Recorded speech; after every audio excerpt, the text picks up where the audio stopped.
নাবালিকা শ্লীলতাহানি কাণ্ডে পাড়ার চায়ের দোকানদারের বিরুদ্ধে অভিযোগ। এলাকায় চাঞ্চল্য। কাছড়াপাড়া শান্ত পরিবেশ নষ্ট করল এক শ্লীলতাহানির অভিযোগ পাড়ারই এক চায়ের দোকানদার 12 বছরের এক নাবালিকা কন্যার ওপর শারীরিক অশালীন আচরণ করেছে। ঘটনাটি সামনে আসতে গোটা এলাকায় তীব্র ক্ষোভ ছড়িয়েছে। নাবালিকার পরিবারের দাবি, বেশ কিছুদিন ধরেই অভিযুক্ত দোকানদার বিভিন্ন অজুহাতে তাদের মেয়েকে দোকানের আশেপাশে ডাকছিল। প্রথমে বিষয়টি গুরুত্ব না দিলেও সম্প্রতি মেয়েটির আচরণে পরিবর্তন লক্ষ্য করে পরিবারের সন্দেহ হয়।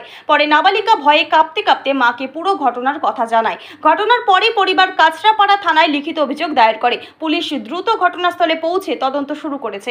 ইতিমধ্যে অভিযুক্ত দোকানদার পলাতক বলে জানা গেছে, তবে তাকে খুঁজে বের করতে তল্লাশি চালাচ্ছে পুলিশ। এলাকার বাসিন্দারা জানিয়েছেন, অভিযুক্ত দীর্ঘদিন ধরেই এলাকায় চায়ের দোকান চালায়। যদিও তার বিরুদ্ধে এর আগেও কিছু অস্বাভাবিক আচরণের অভিযোগ উঠেছিল, কিন্তু তা প্রমাণের অভাবে ধামাচাপা পড়ে যায়। এই ঘটনার পর এলাকার মহিলারা আতঙ্কিত ও ক্ষুব্ধ। তারা অভিযুক্তের দ্রুত গ্রেপ্তার ও দৃষ্টান্তমূলক শাস্তির দাবি জানিয়েছেন। কখন ঘটনাটা ঘটেছিল? এই ঘটনাটা দুপুর 12টা সাড়ে 12টার দিকে ঘটেছিল। কি হয়েছিল? আমার মা আমাকে চা আনতে পাঠিয়েছিল। তখন আমি আঙ্কেলের কাছে গিয়ে বলি, আঙ্কেল আমাকে চা দাও। তখন আঙ্কেল বললো আমি চা তৈরি করছি। তখন 5 মিনিট পর আমাকে বললো যে একটু আমাকে দোকানের চাবিটা নামিয়ে দাও। তো আমি চাবিটা নামাতে গেলাম, দেখলাম কি চাবি ওখানে নেই।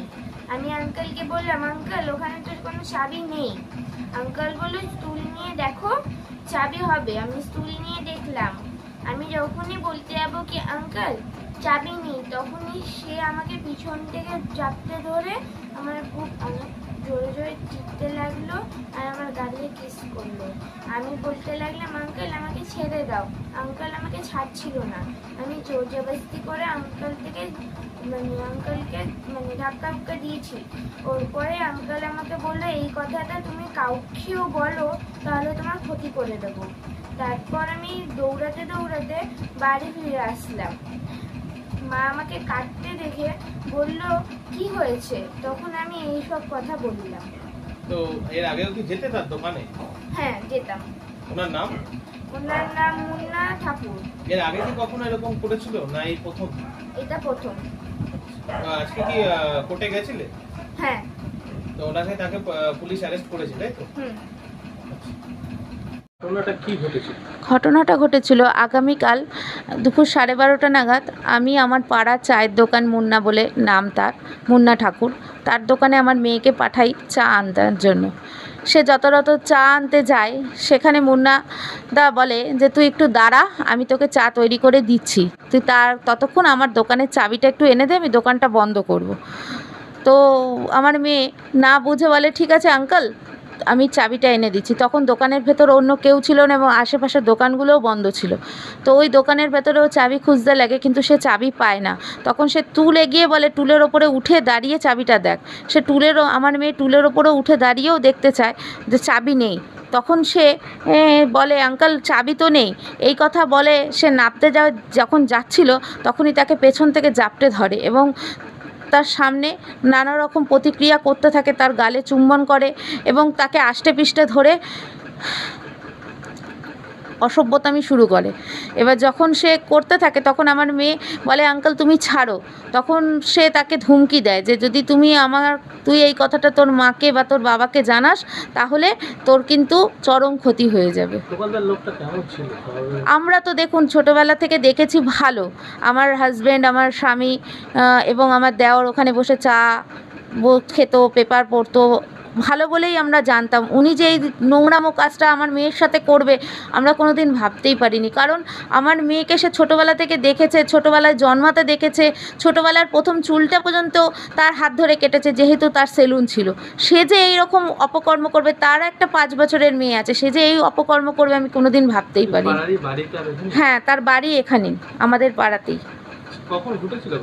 কালকে দুপুর 12:30 থানায় সঙ্গে সঙ্গে জানাতে প্রশাসন আমাকে সাহায্য করেছিল। পুলিশ প্রশাসন এসে সঙ্গে সঙ্গে ওদের তুলে নিয়ে যায় এবং কাস্টাডিতে রাখে এবং আজকে কোর্টে চালান করা হয় এবং কোর্টে আমার মেয়েকেও নিয়ে যাওয়া হয় এবং মেয়েকে নিয়ে গিয়ে ম্যাডাম খুব ভালোভাবে মেয়ের সাথে কথা বলে এবং তার জবানবন্দি নেয়। আপনি কি চাচ্ছেন? আমি চাইছি এটার যেন চরম থেকে চরমতর শাস্তি তার যেন হয়, যেন অন্য কোনো বাচ্চার সাথে এই ঘটনাটা ঘটার সময় যেন সেই মানুষটার হাত কাঁপে। কারণ আমার মেয়ের বয়স খুব বেশি না, মাত্র 12 বছরের একটা নাবালিকা মেয়ে। ও এখন ভয় পাচ্ছে বাইরে বেরোতে, পড়তে যেতে, স্কুল যেতেও ভয় পাচ্ছে যে আজকে এই ঘটনাটা হয়েছে, কালকে আমার সাথে আরও কিছু হতে পারে। তাই আমি প্রশাসনের কাছে, সবার কাছে আমি অনুরোধ করছি, আমার তার সুবিচার আমার চাই। আপনি এলাকাটা কোথায়? ঘটনাটি কোথায় ঘটেছে? ঘটনাটি কাছড়াপাড়ায়। আমার স্বামীর নামে অভিযোগ আছে 12 বছরের এক শিশু কন্যাকে নাকি তিনি শ্লীলতাহানি করেছে। এই ঘটনা প্রসঙ্গে কি বলবেন? না, আমার স্বামী এরকম করতে পারে না, ওইরকম লোকই নেই। ওনারা মিথ্যে কথা বলে ফাঁসাচ্ছে। মিথ্যে কথা বলার ফাঁসানোর কারণ? কারণ এখন ওনাদের কোনো শত্রুতা হবে। এই কি ধরনের শত্রুতা মনে করছেন? ওইটা তো আমরা বলতে পারছি না কি ধরনের শত্রুতা আছে। যার সাথে ঘটনা ঘটেছে তিনি, সে তো শিশু কন্যাও বলছে যে যে আপনার স্বামী তার সাথে দুর্ব্যবহার করেছে, তার বিভিন্ন অঙ্গে স্পর্শ করেছে। এইসব তো কিছুই হয়নি, ওর মাও তো বলেছে এইসব কিছু হয়নি, মেয়েটাও বলেছে কি না আমার এইসব কিছু হয়নি। কোথায় বলেছে এগুলো কিছু হয়নি? আমাদের ঘরে এসে বলে গেছে। কবে বলেছে কথাগুলো? কালকেই এসছিল। কালকে এসেছিল? হ্যাঁ, তাহলে আজকে এই কথাগুলো বলছে কেন? শুধু ওর মা বললো কি গায়ে হাত দিয়েছিল, চুমু খেয়েছিল, বাস এইটাই বলেছে, আর তো কিছু বলেনি। আর ওর মা বাড়িয়ে চাড়িয়ে বলছে। মা বাড়িয়ে বলছে? কেন বলছে? এখন কেন বলছে ওরা জানে কেন বলছে। কি মনে করছেন ফাঁসানো হচ্ছে আপনার স্বামীকে? হ্যাঁ, আমার স্বামীকে ফাঁসাচ্ছে। স্বামীকে ফাঁসানো হচ্ছে? আপনার স্বামী এর নামে কি কারণে ফাঁসাবে? কোনো তো একটা কারণ থাকতে হবে। একজন শিশু কন্যা শ্লীলতাহানির নামে ফাঁসাচ্ছে, তো তার পেছনে তো কোনো যুক্তি থাকতে হবে। এখন কেন ফাঁসাচ্ছে ওইটা তো আমি বলতে পারছি না। হ্যাঁ। আপনার স্বামীকে আজ আদালতে তোলা হয়েছে, কি বেরোলো আজকে? আজকে এখনো কিছু বলেনি। কিচ্ছু বলেনি। এখন কোথায় আছে আপনার স্বামী? ব্যারাকপুর। ব্যারাকপুর পুলিশ জেলে? হ্যাঁ, কদিনের পুলিশ জেল হলো? এখন বলা হয়নি। এর আগেও কখনো কি যে বাচ্চাটা, সে কি আপনাদের দোকানে আসতো জানেন? হ্যাঁ, চা নিতে আসে। চা নিতে আসতো? তাহলে হঠাৎ সেই রকম অভিযোগ করলো কেন? এখন ওইটা বলতে পারছি না কেন অভিযোগ করেছে। আপনারা এখন কি চাইছেন? আমরা কি চাইছি, আমরা এখন আমাদের স্বামী ঘরে চলে আসুক এটাই চাইছি। কিন্তু তারা তো চাইছে আপনার স্বামীর সর্বোচ্চ শাস্তি, যাতে আর কখনো এরকম কাজ না করতে পারে। উনি তো করেইনি এরকম কাজ। এরকম করেইনি? বিনা কারণে নাম লাগিয়ে দিল? উনি এটা করতেই পারে না, উনি করতেই পারে না এটা। একটা খোলা দোকান আছে, ওর মধ্যে কি করে করবে উনি এইসব কাজ? শুধু চুলের ওপর তুলে তারপরে নাকি এগুলো করে? ওখানে তো টুল আমার নিজেই লাগানো আছে, টেবিল, ওর মধ্যে টুলের উপরে উঠবে। ওর মা বলছে যে চেয়ার লাগিয়ে উঠিয়ে করেছে এইসব কাজ। ওর মা তো নিজে 12:30টার সময় তো আমি দোকানেই ছিলাম। 12:30টার সময় ওর মেয়ে আসেইনি দোকানে, 2টোর পরে আসে। দোকান তো আমি থাকি, চা দোকানে। কোথাও ফাঁসানোর চেষ্টা করা হচ্ছে? হ্যাঁ। আপনার নাম? আমার নাম গঙ্গা ঠাকুর। কে হন আপনি?